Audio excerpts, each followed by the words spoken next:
As regards Planned Parenthood, anyone who has watched this videotape, I dare watch a fully formed fetus on the table, its heart beating, its legs kicking, while someone says we have to keep it alive to harvest its brain. This is about the character of our nation. When Roe v. Wade was passed in 1973, there was no 3D sonogram. There was no ability, look at me, to watch our babies smile at us before they were born. By 8 weeks, that's not even the first trimester, 8 weeks, your wife's probably still throwing up. 8 weeks, babies will suck their thumbs. We see that they respond to sound. There's evidence building that they're dreaming. Hey, here's a crazy one. You ready for this one? They recoil from pain.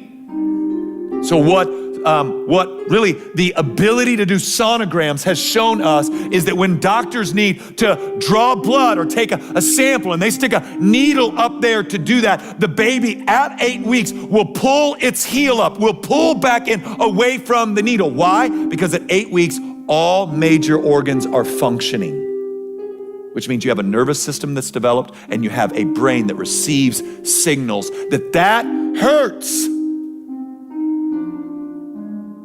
We see that the heart is pumping, the liver is making blood cells, the kidneys are clearing fluids, and there's a fingerprint. By 21 weeks,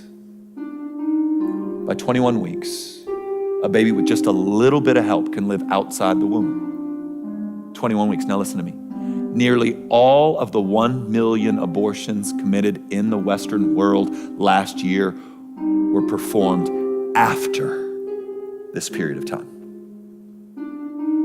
So now here's what happens. I know argumentation, and here's what happens. In our head, it's, well, what about this? And what about this horrific situation? And what about this? But listen to me. Statistically speaking, the majority of abortions are not taking place because of the woman's life being in danger or because there was some horrific rape. It is purely around convenience. I don't want to do it. Not ready for this. I didn't ask for this. That's insane. Who chooses whose life has the most value? Who gets that power? That sounds like Nazi Germany excrement to me.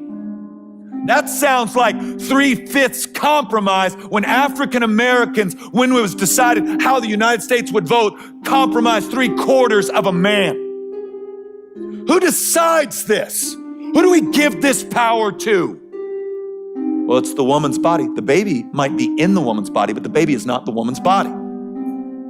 Has its own DNA, has its own genetic code, has its own blood type, has its own functioning brain, its own functioning kidneys, its own functioning lungs, its own dreams. It's not the woman's body. It's in the woman's body. That's not the same. And the argument is, woman should get to choose what she does with her body. Bull. But the argument is, no. You don't get to tell me what I get to do with my body. Of course they do.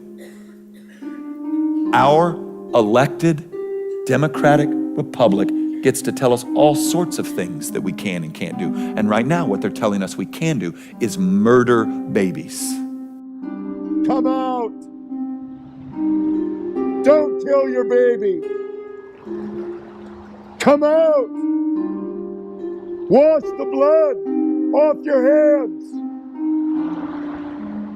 And may Christ wash away your sin through his shed blood. Please come out. As I walked with you down the sidewalk, I could see the conflict going on inside your heart. Your tears showed the conflict. You know this is wrong.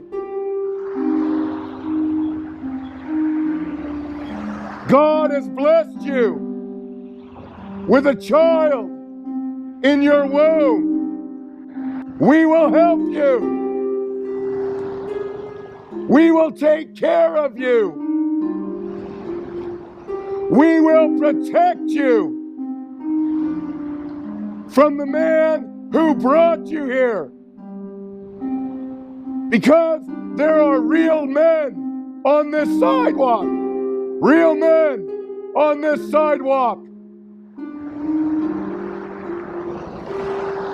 Men who love women and love children. We will protect you.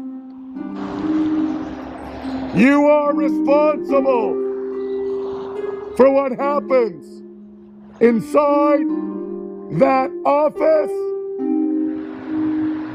and inside your womb. Please come out. Come out. Don't murder your child. You need to understand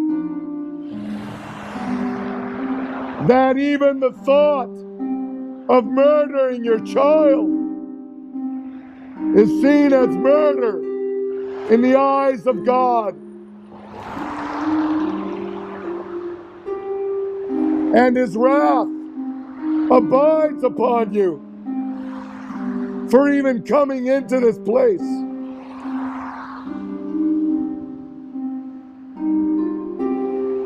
If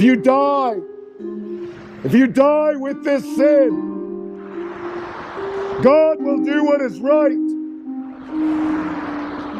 God will do what is just. God will punish your sin. And you will go to hell forever.